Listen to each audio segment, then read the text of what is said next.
Hello YouTube viewers, welcome to my channel S2T. In today's show, Science Thursday, we're going to talk about anti-smog towers. So let's dive right into it. Now, first you have to understand what the hell we are talking about. Basically, we are talking about smog. Now, smog is mixture of smoke and fog. Now, I'm reasonably sure all of you are familiar with fog, but you have to understand this. When somebody says smoke, smoke is a very broad term. It's like it defines way too many things, from particles from nitrous oxide to things of much more dangerous nature, including some sulfur oxides and all that jazz. So it's a very vague term. But technically, what does that mean in terms of physics and engineering? It's particulates. Basically, it's not something so small that it will classify as a gas, but it is like basically you can filter it out if you want to, but they have the ability to stay in air for long times. Now, because fogs during that exact system, when fog is created, fog gives this sort of particles which will stay in the air on their own for like 1 or 2 hours, allows them indefinitely stay. So you can literally have a scenario where whole city is covered in smog and this poisonous particulates forever, basically. Now again, many countries have already dealt with this, not dealt as in like, yeah, we have this, there is no cure so far. So but it gets ludicrously bad in winter, specifically because nature is providing the energy for these particles to stay in air. We are putting that, and generally they go in air, they come down, so everything is fine. But here is like they go up and they stay there, and these can block out daylight. So you have to understand, when you see photographs of this nature, you're like, this artistic winter. No, this is broad daylight. So reality is that if you are in there, like actual person living there, you will not see sunlight properly, like tangibly. It will literally be like there is like very severe rainstorm going on. So it is very bad. And India recently got into like international hot water, simply because India's capital, aka Delhi, New Delhi specifically, got into severely bad particle smoke. So basically the particle counts, there is a count, like your lungs can handle certain amount. India went into like so damn high so quickly. It's like, yeah, if you are there, you are literally compromising years of your life. Basically, it does not matter whether you smoke or not, like you are getting free smoke. So that's what we are talking about. We are talking about something serious here.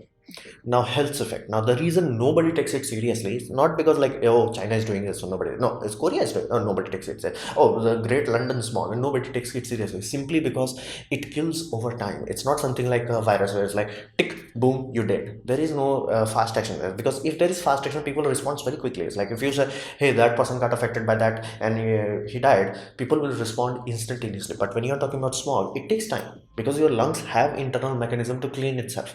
That's the whole reason we can even live for as long as we do. Like we are talking about people living around 100 years. So it our body has a fighting system that gives us a fighting chance, but it loses over time, because it's designed to, let's say, handle 100 milligrams, and you are exposing it to 500 milligrams. It's like, bro, I can't handle that.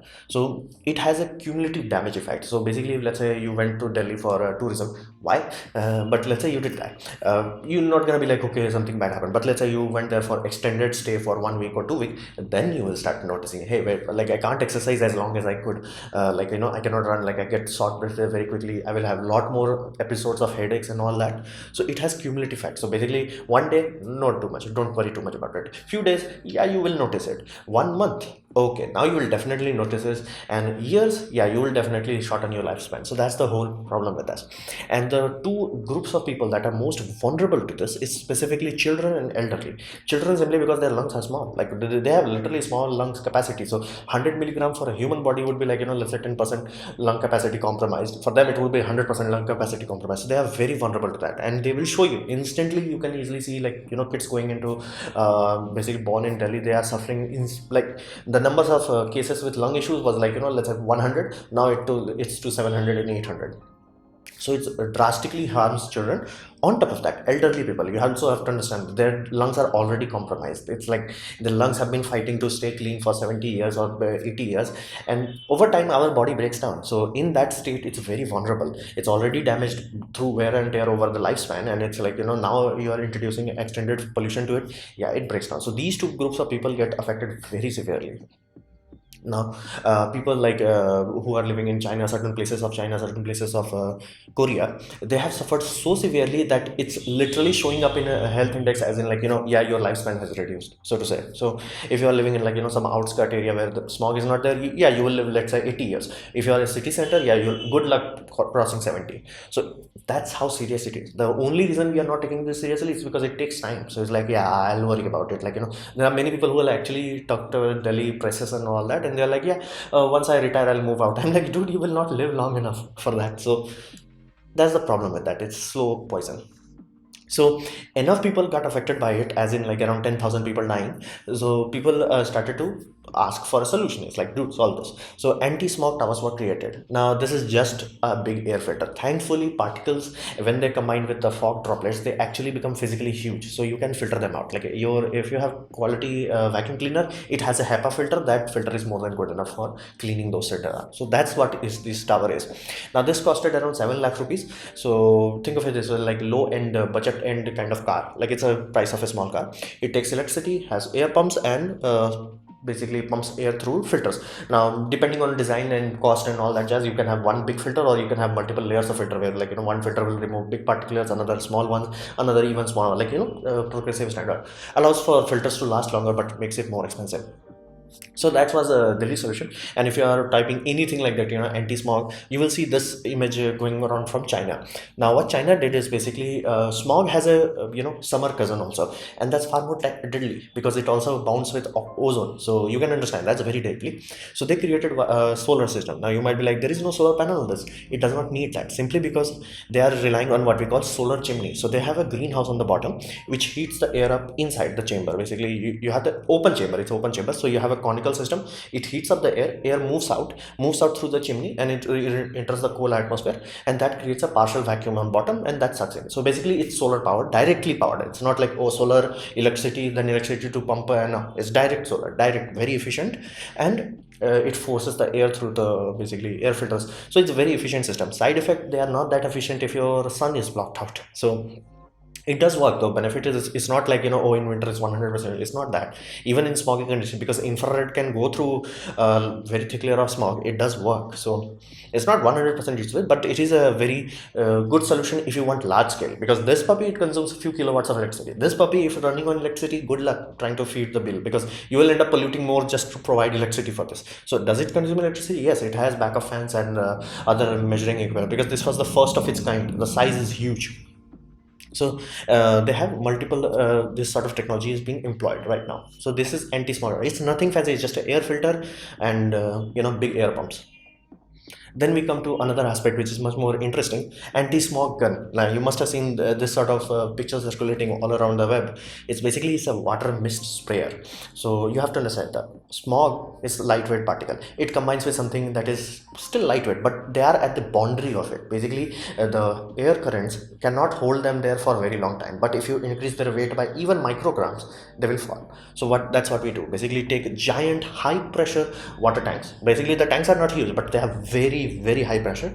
We push that through a very tiny nozzle, like as tiny as you can get that nozzle, and that what we call atomizes the fluid. Basically we do the same thing, and this is why your car fuel injectors are. Basically these are big fuel injectors that atomize it, and then there is a giant fan pumping air through it. So benefit of that gives you very wide coverage. It's not just like water sprinkler. It's not going to do much. It's because it's not going to have enough coverage. This way you get huge coverage, and the moment the water physically bombarding, it's basically you are causing rain without consuming the same amount of water. That's it.